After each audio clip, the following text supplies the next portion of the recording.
Welcome back to Sow, Grow and Cook. It's a nice day. I'm going to do a little bit of harvesting in the garden, and I'm going to take you along with me to see what I get and what I'm going to do with it all.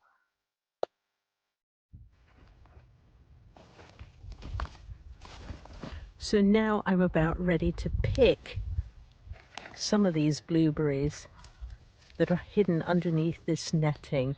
I haven't picked in several days, so let's see what I get.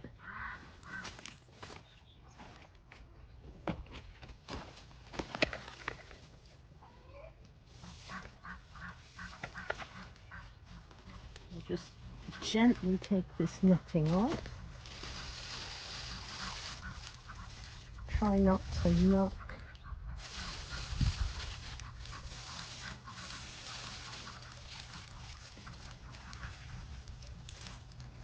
many of the berries.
The runner beans are finally producing.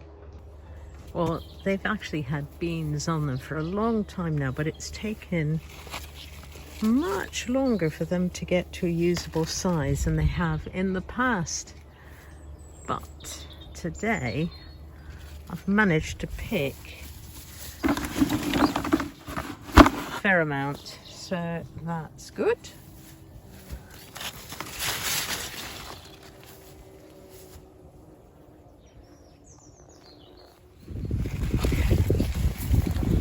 Picking some of my district nurse borlotti beans as well. I'm picking them at the fresh pod stage. I think they were a variety of borlotti beans that had adapted to the Welsh climate and distributed or given to a district nurse, so a nurse who works in the community.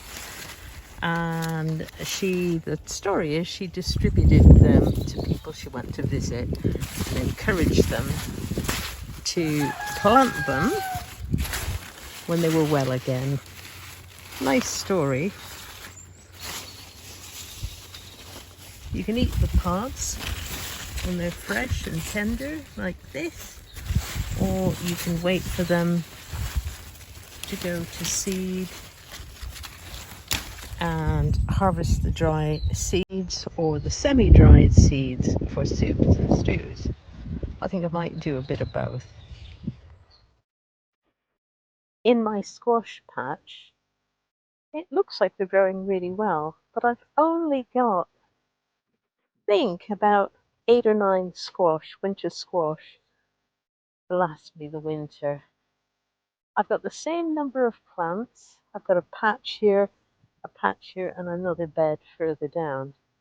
And last year I had something like 40 squash. This year I'm only probably going to get about 9. And that's because of the cool late start to summer and the rain and the not very bright days. Squash need warmth.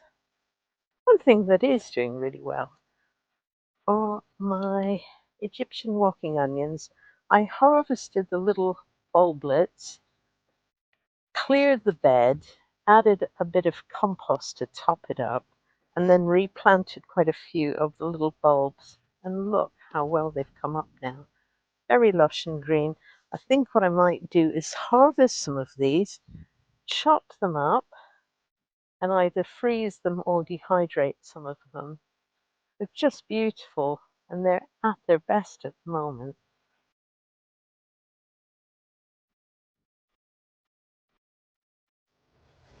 I'm going to pick the rest of the ripe corn here in the lower polytunnel.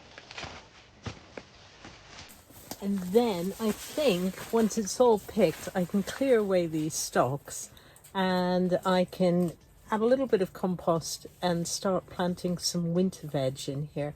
I've got quite a few brassica baby plants that need somewhere to go. They can't go anywhere until I've got a bit of space in here. So these have grown really, really tall in here. They've touched the top of the polytunnel ceiling, and they've ripened more quickly than the ones outdoors, which is kind of to be expected because it's quite sheltered and warm in here. So we've been picking and eating these fresh, the sweet corn, but now I'd like to freeze or pressure can some of the surplus.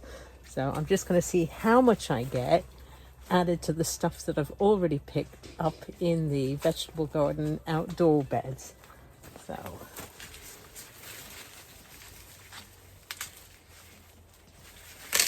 some of the cobs are small, but many of them are quite a good size.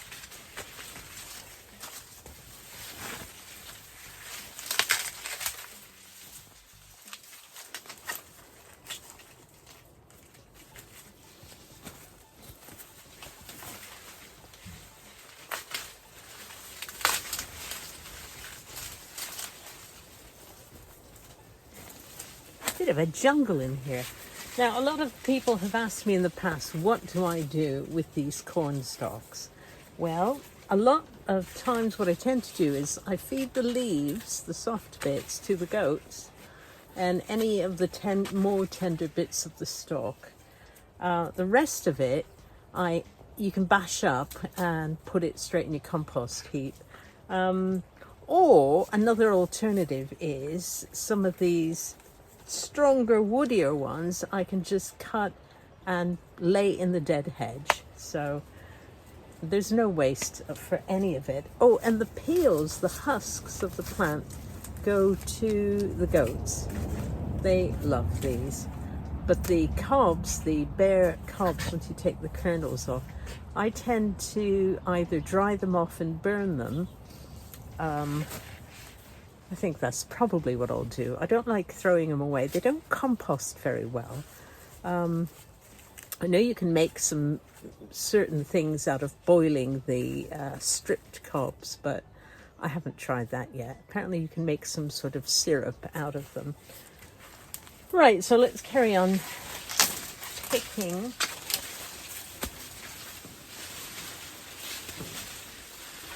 Okay, I think I've got most of the useful ripe cobs now.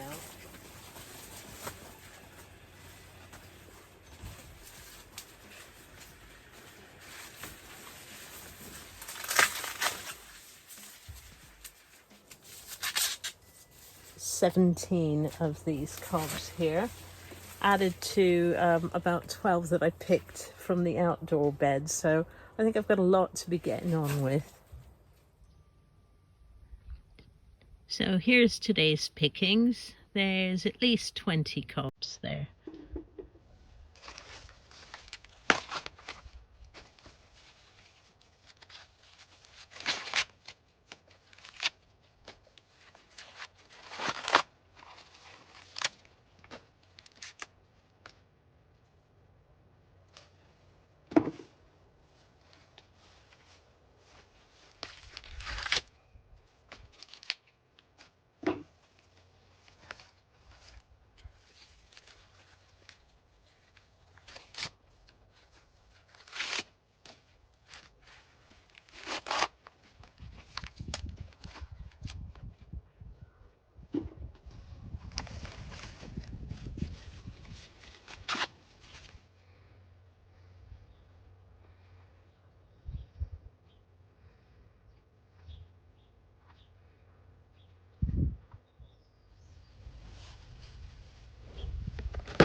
Okay, we're going to take the husks from this sweet corn up to the goats.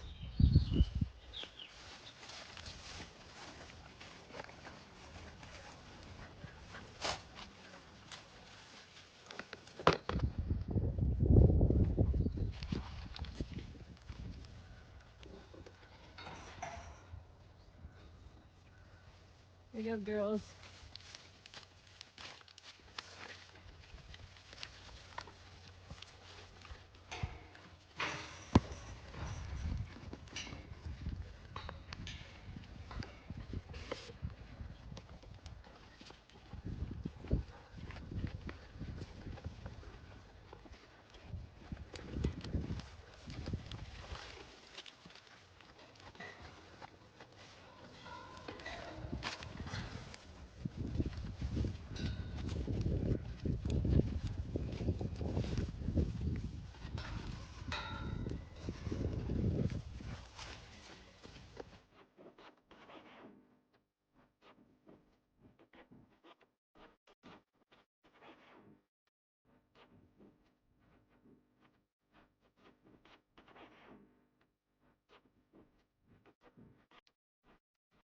I'm back at the house and I'm starting to blanch some of the cobs in boiling water.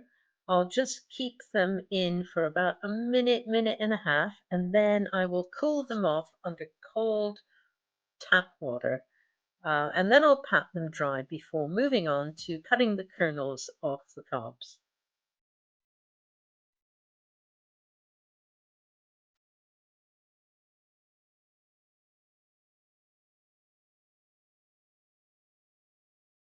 So these cobs have been blanched and they've had cold running water poured over them a few times. There's a couple of them still steaming, but I think they're going to cool off fairly quickly, and then I'm going to pat them dry and cut the kernels off.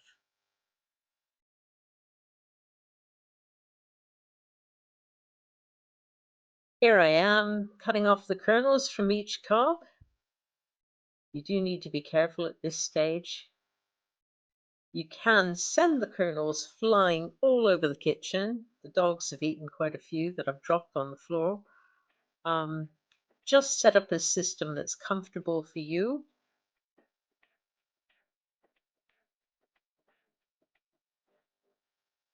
And here we are. I've bagged up the corn kernels and I've got a couple of kilograms to pop into the freezer. That was pretty simple. Well, that's it for today. I hope you enjoyed that. I now have some wonderful sweet corn in my freezer for the winter months to remind me of the luscious summer we had. Not really luscious, it was quite wet and cold, but I had some good sweet corn nonetheless. Anyway, thank you for watching So Grow and Cook. And let me know in the comments section below what you've been harvesting or what you've been growing if you are in the Southern Hemisphere. Also, check out my friend Julie's YouTube video. She came to visit from Norfolk. She went on holiday in Wales and popped over to say hello. We had lunch and spent some time together, and she did a really nice video. I'll put a link in the description box below and check it out. She had a lovely channel. Once again, thank you for watching So Grow and Cook. See you next time. Bye.